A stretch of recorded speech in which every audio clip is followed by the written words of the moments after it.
Bienvenidos a esta nueva exploración semanal de la inteligencia artificial.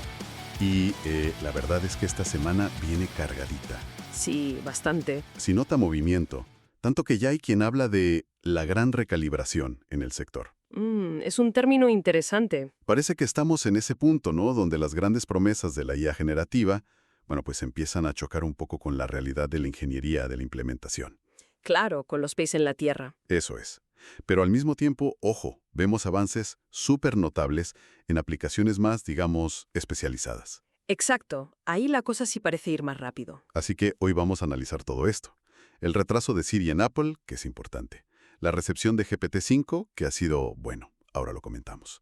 Cómo en España las empresas parece que pisan el acelerador con la IA.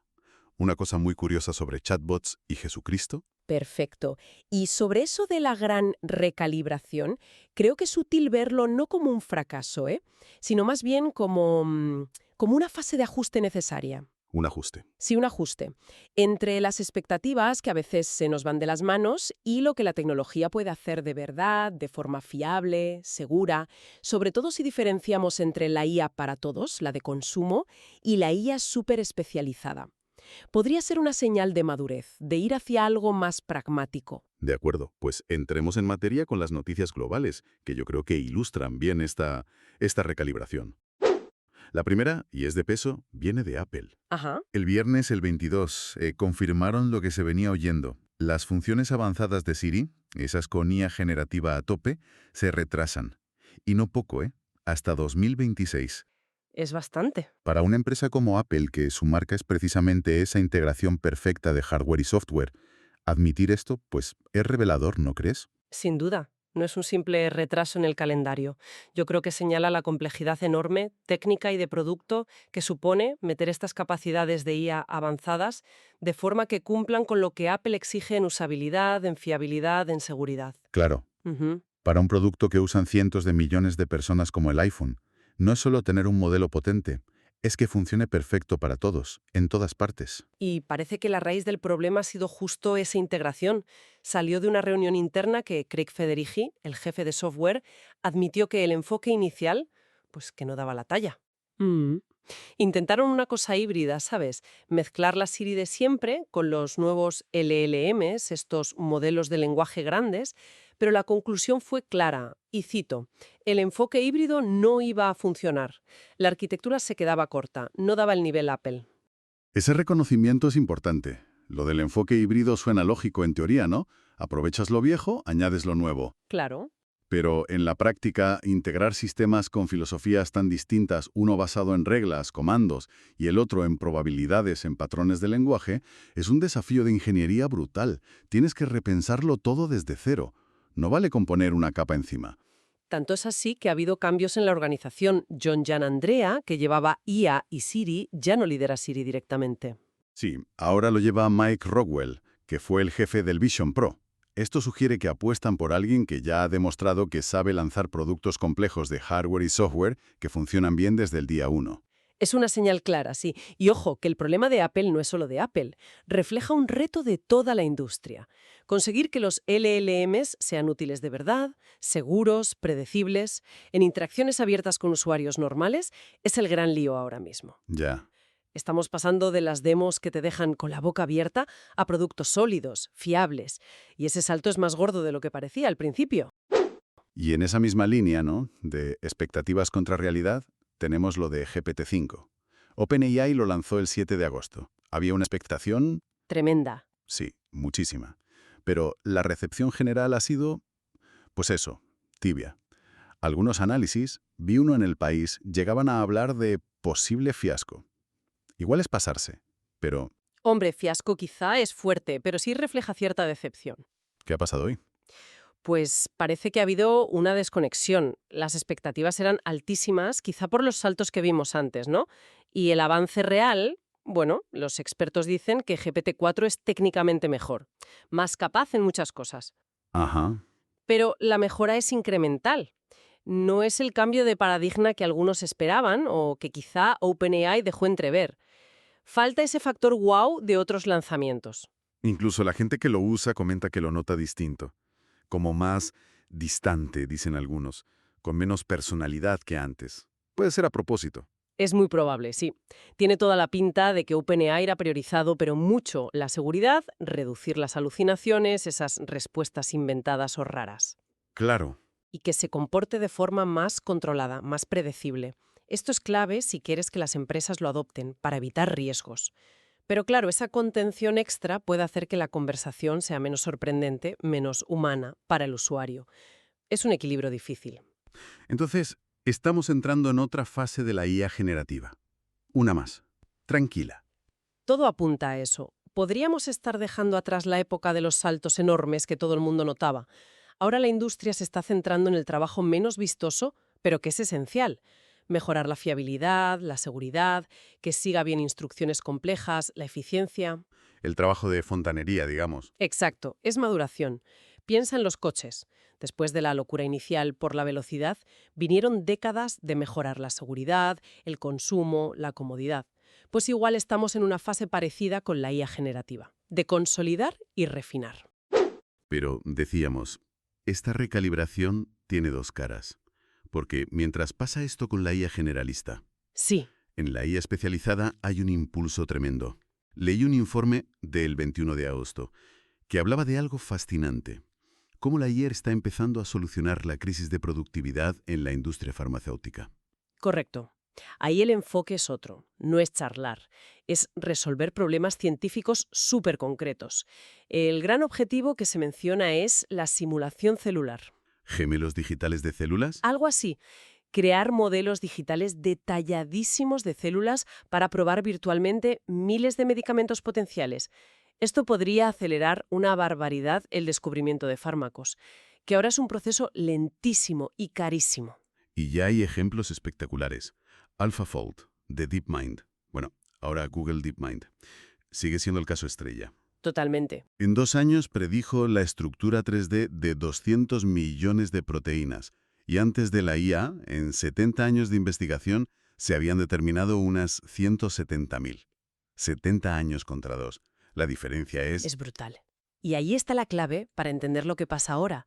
La IA especializada, cuando la aplicas a problemas bien definidos, con datos buenos, objetivos claros, como predecir la forma de una proteína, analizar una radiografía, buscar patrones en genomas, está consiguiendo avances que transforman industrias. El impacto se mide y es espectacular. Ya. En cambio, la IA generalista, la que tiene que lidiar con la complejidad, la ambigüedad, lo impredecible del mundo real a través del lenguaje, como Siri o los chatbots, pues se enfrenta a retos mucho mayores de fiabilidad, de seguridad, de entender de verdad el contexto a escala masiva. Esa es la diferencia, y explica por qué vemos estas dos velocidades. Queda clarísimo. Bueno, pues cambiamos de tercio, ¿te parece? Nos vamos a España.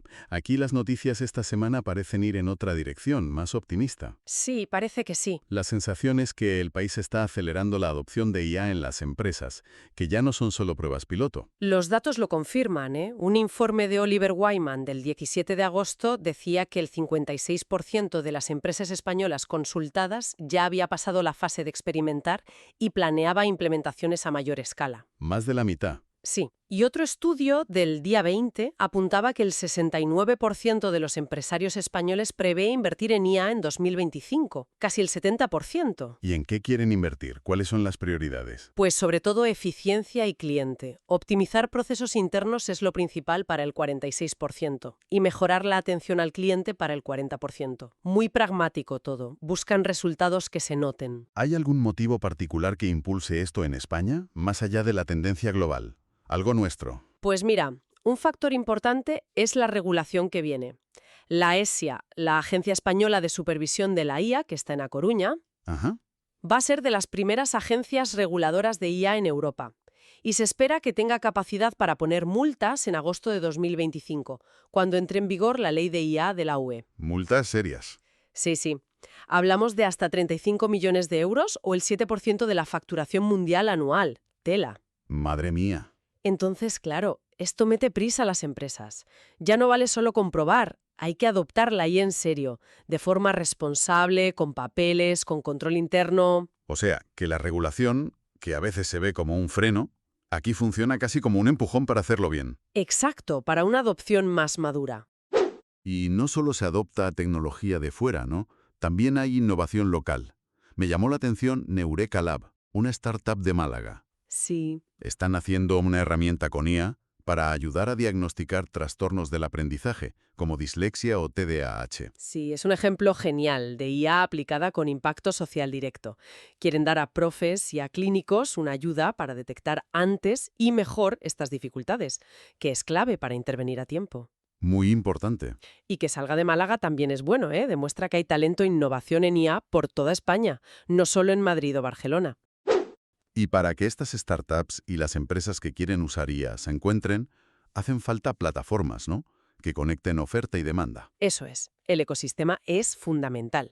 Y en esa línea es interesante el lanzamiento de The Station por Globant el 22 de agosto. Lo venden como un marketplace de agentes de IA para empresas. Un mercado de IAs. Algo así. La idea es que las empresas encuentren, construyan o usen soluciones de IA más fácil, ya sean cosas preconfiguradas o a medida. Estas plataformas ayudan a conectar la demanda de las empresas con la oferta de soluciones especializadas, como la de Neureka Lab. Entonces lo que vemos en España es como un ecosistema que se va completando, ¿no? Demanda clara de las empresas, innovación local, plataformas que conectan y una regulación que aprieta para que se haga bien. Podría ser una ventaja estratégica para España, la verdad. Quizá nuestro sitio no es tanto competir en crear los modelos de IA más gigantes del mundo, que solo dominan EUS y China, sino destacar en aplicar la IA de forma inteligente, eficiente, responsable, para resolver problemas concretos de aquí. Un modelo basado en usar bien la IA más que en crearla desde cero. Bueno, pues dejamos un momento a la estrategia y la regulación para entrar en... La curiosidad de la semana. A ver qué traes hoy. Y esta es curiosa de verdad. Un artículo en El País del sábado pasado, día 23, hablaba de una tendencia sorprendente. Gente usando chatbots de IA para simular conversaciones con figuras religiosas. Y parece que los bots que imitan a Jesucristo son bastante populares. Uf, sí, es un fenómeno fascinante y complejo, ¿eh? Muy complejo. Muestra cómo la IA está llegando a tocar cosas muy íntimas nuestras. ¿Qué lleva a alguien a buscar consejo espiritual en un algoritmo? El artículo daba pistas. Buscar guía, consuelo para la soledad o poder explorar la fe en privado, sin que nadie te juzgue. A ver, si lo miras fríamente, puedes entender parte del atractivo. Un chatbot está ahí siempre, 24/7. Claro, no te juzga. O al menos está programado para no hacerlo. Te permite preguntar lo que sea, decir tus dudas, confesarte sin la carga emocional o social de hablar con un cura o con tu comunidad. Para gente que igual está alejada de la iglesia o que se cuestiona cosas, pues puede parecer una herramienta fácil y segura. Pero claro, las implicaciones son enormes y problemáticas, ¿no? ¿De verdad puedes sacar guía espiritual válida de un modelo entrenado con Internet? Ahí está el meollo. Estos modelos se entrenan con cantidades bestiales de texto. La Biblia, sí, el Corán, textos filosóficos, pero también foros, redes sociales, todo. Todo el ruido digital. Exacto. La IA no entiende la teología ni la espiritualidad. Lo que hace es replicar patrones de lenguaje que ha visto asociados a esos temas. ¿Pero qué versión de la doctrina te está dando? ¿Basada en qué interpretación? ¿Sabe distinguir una reflexión profunda de una burrada que se hizo viral en un blog? Y luego está el tema de la responsabilidad. Fundamental. Si alguien toma decisiones importantes en su vida basándose en un consejo espiritual de un chatbot, y ese consejo es, yo qué sé, teológicamente incorrecto, o le hace daño psicológicamente, o le lleva a hacer algo perjudicial, ¿quién responde? Buena pregunta. ¿El que hizo el bot? ¿La plataforma? ¿El usuario por fiarse? Estamos entrando en un terreno ético y legal, muy delicado. Es que esto es un salto. La IA ya no solo nos ayuda con la logística o nos escribe emails, ahora se ofrece como interlocutor para temas de conciencia, de moral, de fe. El núcleo de lo humano. Exacto. La idea de tener una línea directa, personal y primada, con una simulación de Jesús o de quien sea, podría cambiar la relación de mucha gente con la espiritualidad. ¿Es esto el futuro de la fe para algunos? Es una pregunta que da vértigo. Sin duda. Un fenómeno para seguir de cerca y debatir mucho. No es ninguna tontería. Bueno, y para seguir conectando presente, futuro y pasado, llegamos a nuestra sección. Retrovisión. ¿Viaje en el tiempo? Exacto. Hoy nos vamos a los años 70, una época que no asociamos mucho con la IA, pero donde hubo pioneros. Vamos a hablar de MySyn. Ah, MySyn, un clásico. Desarrollado en Stanford en los 70, uno de los primeros sistemas expertos importantes. Su objetivo era ambicioso, ser un consultor médico para diagnosticar infecciones bacterianas complicadas como meningitis y recomendar antibióticos. Un médico artificial en los 70. Y lo curioso es cómo funcionaba, muy distinto a las redes neuronales de ahora. MySyn no aprendía de datos por sí solo. Se basaba en conocimiento explícito, que metían a mano los expertos. ¿Cómo? Tenía unas 600 reglas lógicas, del tipo, si pasa esto y esto otro, entonces concluye tal cosa, o haz esto. Por ejemplo, una regla podía ser, si la infección es bacteriemia primaria y la muestra viene de un sitio estéril y la entrada es gastrointestinal, entonces hay evidencia 0.7 de que es bacteroides. Intentaban copiar cómo razonaba un médico experto. Un currazo de ingeniería del conocimiento. Pero lo que lo hizo especial, y por eso lo traemos hoy, fue otra cosa, ¿verdad? Exacto. Que podía explicar por qué decía las cosas. El médico le podía preguntar, ¿por qué necesitas este dato? O ¿cómo has llegado a esa conclusión? Y MySyn te enseñaba la cadena de reglas que había usado. Ah, transparencia total. Eso es.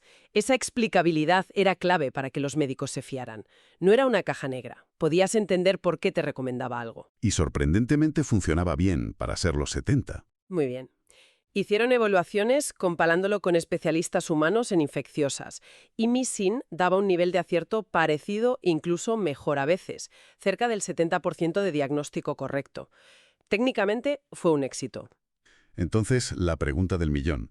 Si era tan bueno, tan transparente y funcionaba, ¿por qué no acabó en todos los hospitales? ¿Por qué no tuvimos doctores MySyn por todas partes? Y aquí llegamos al quid de la cuestión, al problema que todavía nos persigue hoy. A pesar del éxito técnico, MySyn nunca se usó de forma rutinaria en la práctica clínica. La barrera principal fue la responsabilidad legal y ética. Ajá. Planteó de forma muy cruda una pregunta que aún no hemos resuelto bien. Si una IA se equivoca en un diagnóstico y le hace daño a un paciente, ¿quién paga el pato? ¿El médico que la usó? ¿Los que hicieron las reglas? ¿El hospital? Esa incertidumbre legal y el miedo a asumir esa responsabilidad fueron insuperables entonces. Es increíble. Un problema de hace casi 50 años y sigue siendo uno de los grandes frenos para la IA en medicina y otras áreas críticas. Totalmente. Las herramientas de IA médica de hoy, las que decíamos de simulación celular o ayuda al diagnóstico, son nietas conceptuales de MySyn. Aunque la tecnología sea distinta, claro. Ahora es aprendizaje profundo, no reglas fijas. Pero, ¿hemos cambiado algo por el camino? ¿No? Sí, hemos hecho un trueque. MySyn te daba transparencia casi total. Podías seguir su lógica. Las IAs de ahora son muchísimo más potentes. Ven patrones en datos complejos que ningún humano vería. Pero a menudo son cajas negras. No sabes bien por qué deciden lo que deciden. Exacto. Su proceso interno es opaco, difícil o imposible de entender del todo. Hemos ganado una potencia predictiva brutal, pero muchas veces hemos perdido esa explicabilidad que tenía MySyn. Y la ironía es... La ironía es que el problema que frenó a MySyn, la responsabilidad si falla, sigue siendo el debate central hoy. ¿Cómo nos fiamos y asignamos responsabilidad a sistemas que son cada vez más capaces, pero menos transparentes? MySyn fue pionero en la tecnología, sí, pero también en plantear la polémica ética y legal que viene con ella. Puso sobre la mesa hace medio siglo las preguntas que todavía hoy intentamos responder. Una lección de historia muy, muy potente. Pues, si hacemos balance de esta semana movidita, hemos visto claras las dos caras de la gran recalibración, ¿no? Sí, se ve claro. Por un lado, los líos, retrasos, ajustes de expectativas en la IA generativa para todos. Siri, GPT-5. Por otro, el avance firme y los éxitos claros de la IA especializada, sobre todo en ciencia y medicina. Hemos visto cómo España parece buscar su sitio en aplicar la IA de forma inteligente y regulada. Y nos hemos asomado a cosas raras como los chatbots espirituales. Y recordado con MySyn que algunas preguntas gordas sobre la IA llevan décadas ahí. La idea principal que queda, creo, es que esta recalibración no hay que verla como un fracaso o un parón. Es más bien madurez. Sí. La industria está pasando del entusiasmo loco a ser más realista, más estratégica y seguramente más sostenible. Se entienden mejor los límites de ahora y, sobre todo, dónde y cómo se puede aportar valor de verdad, de forma segura y fiable. Exacto. Y quizá, como reflexión final, a medida que la IA es capaz de imitar cosas cada vez más profundas de nuestra inteligencia, incluso meterse en simular emociones o espiritualidad, ¿estamos nosotros desarrollando al mismo ritmo nuestra capacidad para manejarla? Buena pregunta. Nuestra capacidad para entender sus límites, para poner reglas éticas y legales fuertes y para asumir como sociedad la responsabilidad de su poder creciente. Es la pregunta clave, ¿no?, mientras seguimos en esta aventura de la era de la IA.